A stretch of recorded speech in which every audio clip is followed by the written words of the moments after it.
Mesdames, Mademoiselles et Messieurs, bienvenue sur le journal de ce jour.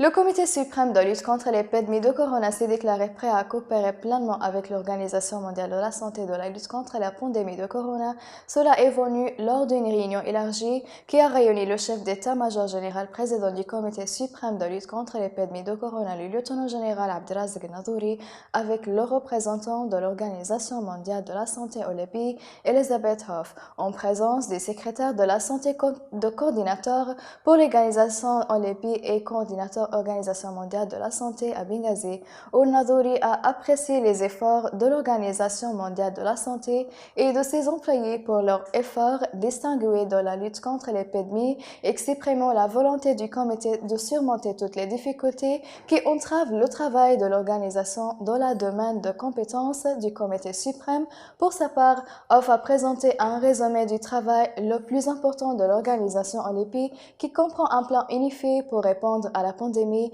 et les difficultés rencontrées par l'organisation dans la mise en œuvre de ce plan. Le directeur du département de l'orientation morale des forces armées arabes libyennes, le général de division Khaled El-Mahjoub, a souligné que ce qui distingue les dialogues existants des autres dialogues est le transfert du pouvoir de la main des groupes armés de Tripoli à Sirte et de transférant le quartier général de l'administration de l'État à Sirte et la sûreté, ainsi les mains des groupes armés qui la contrôlaient et la faisaient suivre les intérêts. En outre, El Mahjoub a indiqué que la piste militaire commencera les étapes de mise en œuvre sur le terrain, car la route principale sera ouverte à Misrata Sirte et un plan global de répartition des forces de sécurité sur la ligne terrestre Misrata Jufra et Sirte sera préparé. Également, le nombre de mécanismes de personnel a déjà été déterminé, ainsi l'unification de la gare des installations pétrolières. La représentante spéciale du secrétaire général des Nations Unies, Stephanie Williams, a déclaré que le nouveau gouvernement avait la responsabilité de créer un environnement approprié pour la tenue d'élections, d'ouvrir la voie et de la réconciliation nationale, de lutter contre la corruption et de faire progresser les services publics fournis par le gouvernement aux Libyens. Williams a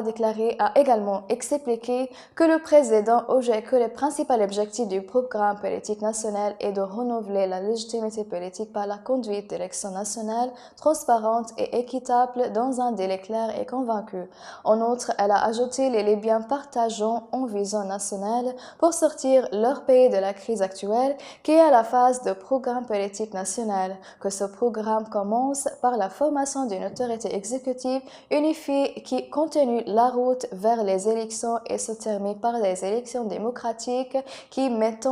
fin à la phase de transition.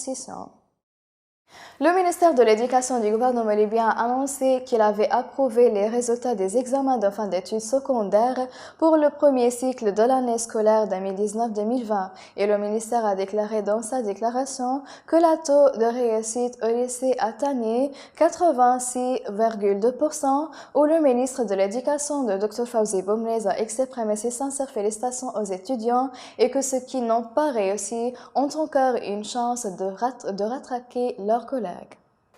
Le secrétaire général des Nations Unies, Antonio Guterres, a déclaré dans un discours enregistré à l'ouverture du forum de dialogue politique libyen en Tunisie, l'opportunité est encore mûre d'arrêter le conflit armé en Libye et de définir un avenir basé sur la paix et la sécurité dans ce pays. Guterres a également estimé que la signature de l'accord de cessez-le-feu à Genève était une étape essentielle, ajoutant que la fonction des deux réunions était forger l'avenir de la Libye avec courage tout en maintenant leur engagement à cet accord pour restaurer la souveraineté de la Libye, les institutions légitimes et les démocratiques. En outre, le secrétaire général a souligné l'engagement contenu de l'organisation et que la communauté internationale a aidé les Libyens à résoudre leur crise tant que chacun respecte le plan complet, respecte de l'embargo sur les armes imposé par le Conseil de sécurité des Nations Unies.